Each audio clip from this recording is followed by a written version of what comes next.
सुग्रीव राजा का आज्ञा का पालन कैसे होगा? मैं तो इसकी जिंदा नगरी में नहीं जाऊंगा, क्योंकि उसका दुश्मन का पुत्र हूँ और पाएगा तो बिना मारे नहीं छोड़ेगा। पर क्या हुआ, राम के कार्य में मारा जाएगा तो शोक इतना है कि मुझसे श्री रामचंद्र का कार्य नहीं हुआ और न तो सुग्रीव का हित बना। अब पिता इसकी क्या जाना? हे युवराज, तुम इतना दुखित न हो। श्री रामचंद्र जी मनुष्य नहीं हैं, वे परम परमेश्वर परमात्मा हैं। वे पृथ्वी देवता ब्रह्मांड और गौ की रक्षा के लिए मनुष्य तन धारण किए हुए हैं। उनकी उपासना करो।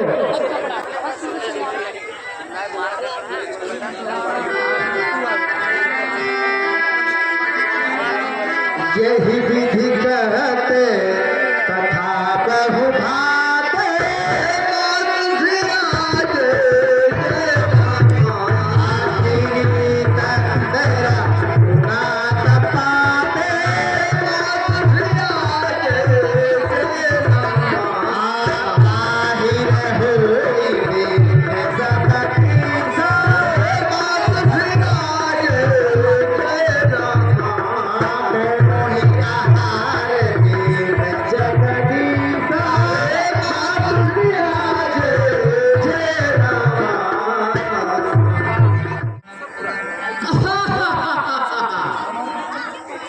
वारे मेरे भाग, वर्षों से भूखा प्यासा हूँ, भर पेट भोजन न पाया है।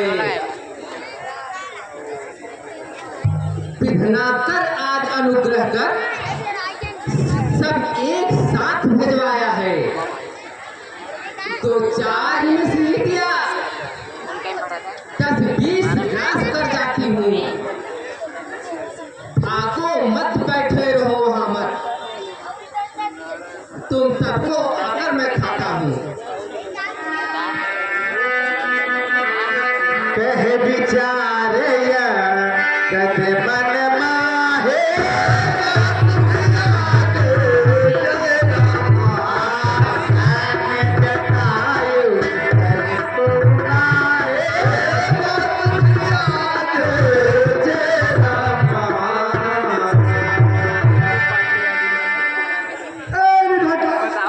हम लोगों से न तो राम का कार्य हुआ और न तो सुग्रीव का हित बना। अब पिता इस चीज के द्वारा मारे जाने से धन्य था जटायु, जो श्री रामचंद्र का कार्य करके तब प्राण छोड़ा।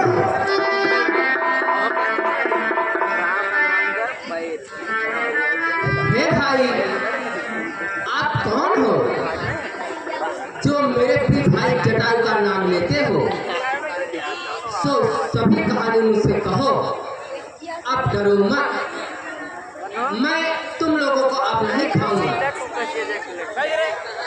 हे गिरिराज, सुनो, राजा दशरथ के पुत्र श्री रामचंद्र जी अपने पिता की आज्ञा मानकर अपने भाई और लक्ष्मण श्री सीता सहित बनने आए हैं। उनकी श्री सीता को दुष्ट रावण ने चुरा ले जा रहा था। जटायु ने देखा तो युद्ध किया, युद्ध में वो मारा गया। उसके मर जाने के बाद श्री रामचंद्र जी आए, अपने हाथों की आक्रमण करके अपने धन को भेज दिया। हे बानरों, जटायु मेरा सगा भाई था। बहुत दिनों पर आज उसकी सुध तुम लोगों द्वारा जो मिली है, अब वचन से तुम्हारी सहायता करूंगा।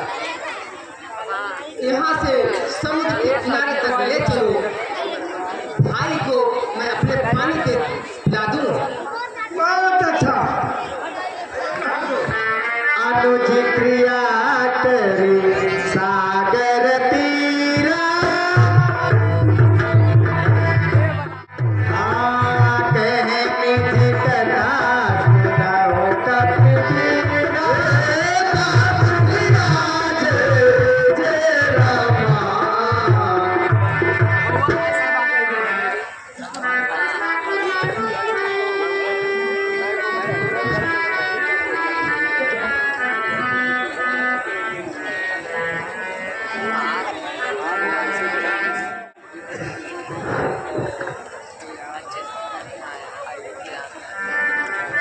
हे बालो, अब सुनो।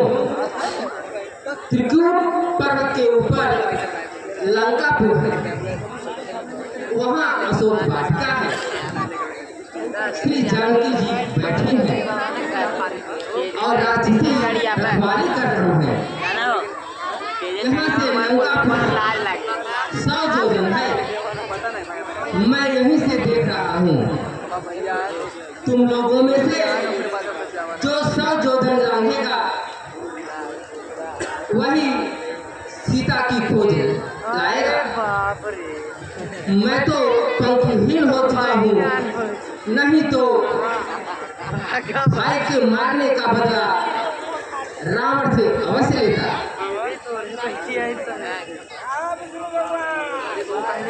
हे भाई तुम बिना नंगे पंख के कैसे हो गए? अपनी कथा सुनाइए।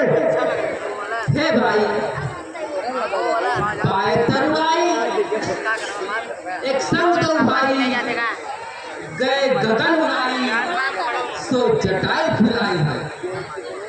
मैं तो अभिमानी रब निकट पहुँचे, पंख जड़ गिरो पर भूम नहीं खाए।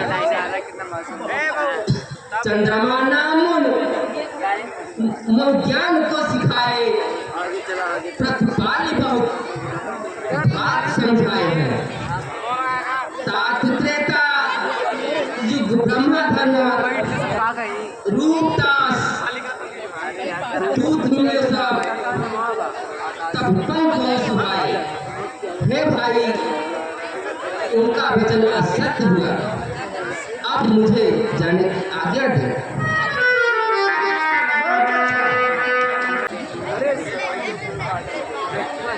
हे भाइयों, आज ईश्वर सहायक हुए हैं। अब अपना बारह पारू कहिए, किसमें कितनी सामर्थ है? श्री जानकी की सुनने में कौन जा सकता है? हे महाराज, मैं 60 योजन से ज्यादा नहीं जा सकता।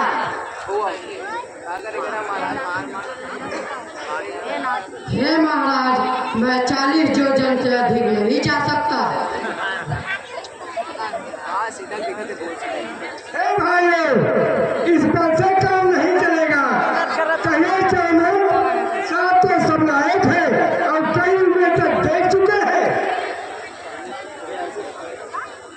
हे भाइयों, कहने को तो हर कठिन पर ये छलांग मारना है। यह युद्ध नहीं, संग्राम नहीं, 100 योजन सिंध लाघना है। मेरी तरुणाई होती तो उस पार पहुंच जाता अब तक। पीछे तुमसे गाते होती, सीता सुधी ले आता अब तक। श्रीपति ने जब बाधा बन को मेरा उन दिनों जमाना था, 2 घड़ियों में भूमंडल का हो जाता आना जाना था। अब तो युगों की बारी है, मेरी तो वृद्धावस्था है। यदि वहां तलक कोई न गया तो डूब के मरना अच्छा है। हे ऋषराज, सच्चाई घर आई है। मर जाओ लेकिन ये आह न हो। सच्चा उपकार तभी होगा जब प्रेम की परवान हो। उस पार पहुंच जाऊंगा मैं, या तो मेरा भी नीचे है, लेकिन इस पार पहुंचने में थोड़ा सा मेहनत चल सके। हे अंगद, इसका क्या कारण है कि जा सकते हो परंतु लौटने में संदेह है? इसका कारण यह है कि लाघवा सीधे घर से तो जगदम्बा सम्मुख आएगी और अपना पर देकर मुझको लंका नगरी पहुंचाएगी। पर जब सुध लेकर लौटूंगा तो पीठ उधर हो जाएगी। यह उत्सुकता, यह उत्कंठा फिर नहीं छोड़ कर पाएगी।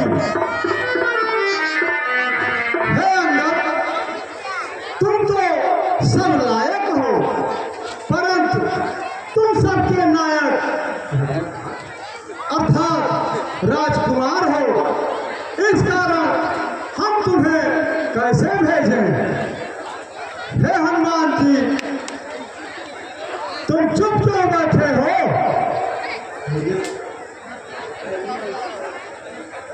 हे पवन तनय अंजनी लाल, अपनी तंद्रा को त्यागे अब, संपूर्ण सत्य के साथ साथ हे राम दुलारे जागे अब। श्री सूर्यदेव को ग्रास लिया, सारों को तुमने तोड़ा है।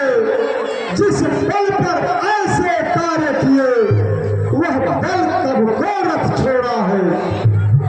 रणधीर उठो, बलबीर उठो, अब लाज तुम्हारे हाथों है। हे राघवेंद्र के कृपा पात्र, यह काज तुम्हारे हाथों है।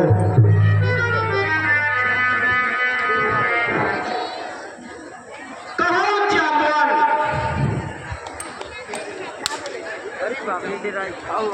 कहो जामोती खारी समुद्र का, लीला से ही अब पार में गिला दिख जाऊं मैं।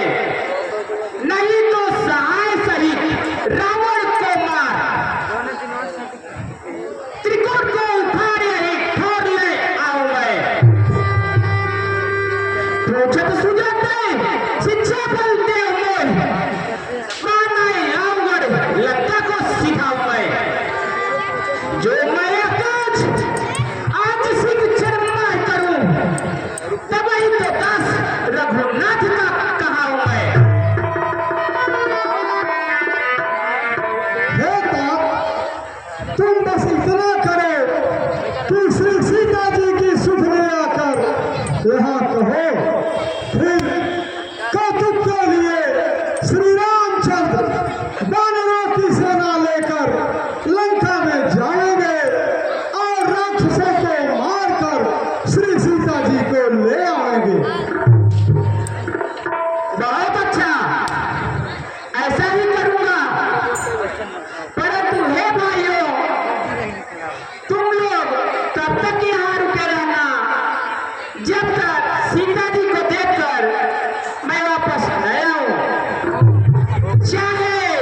चाहे जितना भी कष्ट पड़े, तुम लोग कंदमूल खाकर मेरा रास्ता देखते रहना भाइयों, देखते रहना। बहुत अच्छा है भाई।